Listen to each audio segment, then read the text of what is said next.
Vereador, eu gostaria de começar contando um pouco do início da sua vida, né, da tua trajetória. O Colégio 5 eu fiz do CA até a oitava série, né? O meu apelido, né? Eu virei Renato 5 por causa do colégio. Eu comecei a fazer movimento estudantil, eu estava na oitava série, aí começaram a me chamar de Renato do 5, aí depois eu virei o 5, né? E logo depois eu fui Pedro II, eu fiz segundo grau no Pedro II, sempre participando do movimento estudantil, e depois na UFRJ eu fiz Ciências Sociais, ali no Largo de São Francisco, no IFIX. Aí participei, né, do Centro Acadêmico, do DCE. Vereador, eu gostaria que o senhor me contasse um pouco dessa trajetória, dos movimentos estudantis até uma cadeira na Câmara Municipal. Olha, eu sou fundador do PSOL. Em 2006 eu fui candidato a deputado estadual, em 2010 eu fui candidato a deputado federal, fiquei como primeiro suplente do partido, né, e agora em 2012 eu consegui a vaga na Câmara. Nessa trajetória, a gente procurou trazer para o debate político tanto a discussão sobre a política de drogas, mas também outros temas. Então o tema da educação é muito importante para mim. Depois a gente somou essa problemática das drogas, que aí depois veio a se somar também o debate da saúde mental, mais especificamente, né? Porque para a gente enfrentar os problemas, né, que alguns usuários desenvolvem de dependência, etc., a gente precisa investir na saúde mental do país, né? E também, junto com isso, a minha militância na questão urbana, aí participando da resistência em relação a remoções, lutando pelos direitos das pessoas que estão sendo atingidas desde a época do PAN, pelas obras do Pan-Americano, hoje em dia pelas obras da Copa e das Olimpíadas. Pode-se dizer, vereador, que essas são as suas principais bandeiras? Olha, sim, nós inclusive organizamos a equipe do gabinete para trabalhar com 3 eixos de atuação.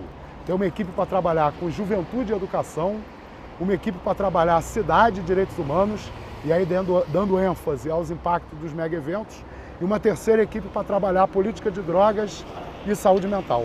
A internação ainda é vista por muita gente como o tratamento, mas a reforma psiquiátrica colocou isso por terra. Hoje a internação é uma medida extrema que os médicos utilizam, na verdade, para superar crises que impossibilitam qualquer tipo de tratamento. Então, para superar a crise, o tratamento é por adesão. Você não consegue tratar uma pessoa que faz uso problemático de droga contra a vontade dela. Por isso, para a população de rua, dependente de drogas, é importante o consultório de rua. É importante que existam as equipes multidisciplinares indo a campo seduzir, conquistar. Existe uma pesquisa da Unifesp, a Universidade Federal do Estado de São Paulo, que diz que a internação compulsória tem eficácia em apenas 2% dos casos. Quer dizer, na verdade, é uma política que serve muito mais para outras coisas, né, para fazer publicidade, para fazer higiene social, tirar a população de rua das ruas, né, mas não é efetivamente uma política, né, de tratamento. A política correta de tratamento é essa rede de atenção em saúde mental sendo estabelecida na cidade. E o senhor pretende, vereador, no seu mandato trabalhar isso, a política adequada para as pessoas que são dependentes químicas? Nós queremos investigar 3 coisas. As denúncias de maus tratos, as pessoas que estão internadas, principalmente as crianças e adolescentes, né, que foram objeto de um relatório da Comissão de Direitos Humanos da Alerj, junto com várias entidades, inclusive o Conselho Regional de Psicologia. Nós queremos investigar por que a Prefeitura não cumpre o seu papel de manter essa rede de saúde mental no Rio de Janeiro, né, e tentar apontar o caminho para que essa política seja implementada, e investigar também denúncias que foram veiculadas na imprensa de problemas com os contratos para fazer a internação compulsória sem licitação, contratos com aditivos, em que o valor do aditivo cresce desproporcionalmente ao valor, ao número de crianças atendidas, de crianças e adolescentes atendidos, né? Então a gente quer fazer a CPI não apenas para investigar o que houve de errado, né, e denunciar e etc., mas principalmente para que a Câmara Municipal possa cumprir o seu papel de indicar o caminho para o Executivo, né, de qual política pública é adequada para enfrentar a problemática das drogas na nossa cidade. Vereador, além desse projeto, existem outras ações que o senhor pretende implementar agora nesse seu mandato? Nosso principal objetivo é ser um representante dos movimentos sociais, né? Então nós estamos sempre acompanhando, por exemplo, o Comitê Popular da Copa, o Fórum em Defesa da Saúde Pública, que existe aqui no Rio de Janeiro, a plenária dos movimentos sociais, né? Hoje, por exemplo, um dos principais enfrentamentos que está sendo feito na cidade é contra a lógica de privatização dos espaços públicos, né? Então nós estamos fazendo uma ação hoje, inclusive com coleta de assinaturas nas ruas, contra, por exemplo, o projeto do Eike Batista para a Marina da Glória, né, de construção de um centro de convenções num local que é uma área de lazer, né, um centro de convenções que é inadequado tanto do ponto de vista da paisagem, né, porque aquela é uma paisagem tombada, é inadequado do ponto de vista legal, porque o Parque do Flamengo não pode ter edificações, e é inadequado do ponto de vista da utilização daquele espaço, que sempre foi um espaço público, um espaço democrático e que a gente vê o início de uma tentativa de privatização. A mesma coisa no Complexo do Maracanã, né? Nós estamos fazendo várias ações, estamos inclusive, né, mobilizando a população para participar das discussões na Câmara Municipal sobre o tombamento daquele prédio, né, que é um prédio que desde o século XIX ele foi doado pelo proprietário para o Estado para ser um espaço da cultura indígena, né? E o governo até pouco tempo atrás queria demolir, a gente já conseguiu fazer o governo recuar da demolição, mas agora ele diz que ali vai ser um museu olímpico, a gente quer que aquilo continue sendo um território, uma área dedicada à cultura indígena. A mesma coisa a tentativa de demolir o Célio de Barros, o Júlio Delamare e a Escola Friedenreich, né? Quer dizer, um processo que na verdade tem nada a ver com a Copa do Mundo, a FIFA já desmentiu que esse projeto tem a ver com a Copa, tem a ver com a proposta de privatização do Complexo do Maracanã, né? Na área da saúde, a gente está muito preocupado com a privatização da saúde através das organizações sociais. Então nós somos parceiros do Fórum Estadual em Defesa da Saúde Pública na denúncia, né, desse processo de privatização e na defesa de uma saúde pública, de fato, né, com profissionais concursados, com recursos adequados para que a gente não desperdice dinheiro, né, porque essa questão das organizações sociais ela é apresentada para a sociedade como uma melhoria administrativa. Eu, na verdade, vejo as organizações sociais como uma estratégia para burlar a Constituição de 88 e poder estabelecer contratações sem concurso público e contratos sem licitação.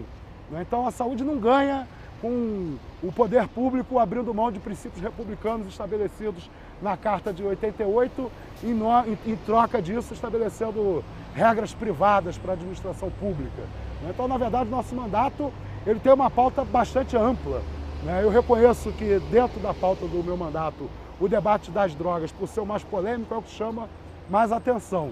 Mas a gente tem uma atuação com mandato de vereador da cidade que quer debater todos os temas referentes à vida na cidade. Essa legislatura é uma legislatura muito importante, porque abrange tanto as Olimpíadas como também agora a Copa do Mundo. Aumenta a responsabilidade do senhor vereador nesse período, nesse momento? Acho que aumenta muito, até porque a cidade está passando por transformações que vão ter reflexos durante décadas.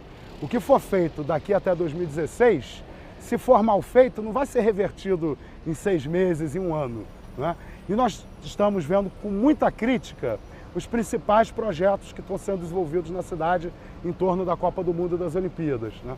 Nós temos remoções sem que sejam cumpridos os quesitos mínimos para garantir os direitos das pessoas, famílias sendo removidas para mais de 40 quilômetros de distância, algumas sem receber indenização sequer suficiente para comprar uma outra casa no mesmo nível da casa da qual ela foi removida. O investimento, mais uma vez, no transporte rodoviário, está se investindo muito em mobilidade por conta da Copa do Mundo das Olimpíadas, mas está se utilizando o modelo errado. A gente tem que investir no transporte sobre trilhos na cidade, e não ficar construindo mais avenidas para daqui meses depois da inauguração passem a ser locais de engarrafamento também.